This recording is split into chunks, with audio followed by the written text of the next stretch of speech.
Bonjour, je suis Marie-Lou Mauricio, je suis photographe et militante climat. J'ai créé un projet photo, une série photographique qui s'appelle Born in ppm, où mon idée c'est de prendre en photo les gens avec le taux de concentration en CO2 de leur année de naissance. En fait, les hommes, chaque année, ils brûlent de plus en plus d'énergie fossile. Et lorsqu'on brûle des énergies fossiles, ça émet du CO2.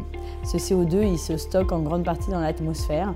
C'est ça qui fait qu'on ressent le réchauffement climatique, puisque le CO2 est un gaz à effet de serre.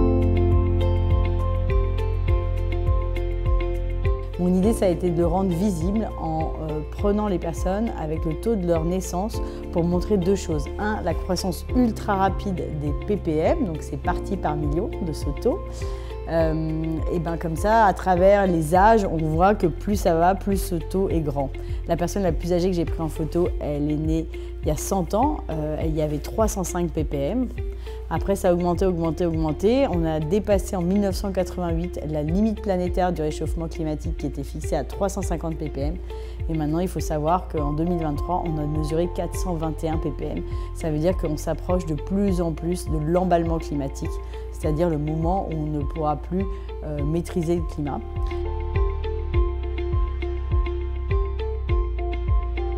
Il y a autre chose dont je voulais parler, c'est l'injustice climatique. Parce que qu'on vive en France, au Ghana, au Japon, en fait, on vit tous dans les mêmes ppm, on va dire. Et donc, nous, les Occidentaux, on a encore plus de raisons d'agir et de réduire nos émissions. Parce qu'en fait, on est en train de détruire les conditions de vie de personnes qui n'ont rien demandé. La spécificité, c'est que dans ces photos, je demande aux gens de poser, je leur explique ce que c'est les ppm et après je leur pose la question de savoir ce qu'ils ressentent face au changement climatique et ils décident de leur posture, du message qu'ils veulent faire passer, de l'émotion et de ce qu'ils veulent dire sur le climat.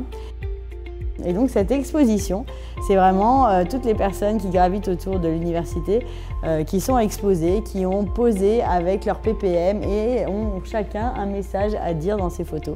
Donc je suis absolument ravie parce que de ces deux shootings qu'on avait organisés, il est né cette exposition où on présente la grande courbe des ppm sur les 800 000 ans et bien sûr les photos de tous ceux qui ont accepté de participer. Donc je suis vraiment ravie d'inaugurer cette exposition lors de l'Eco Festival.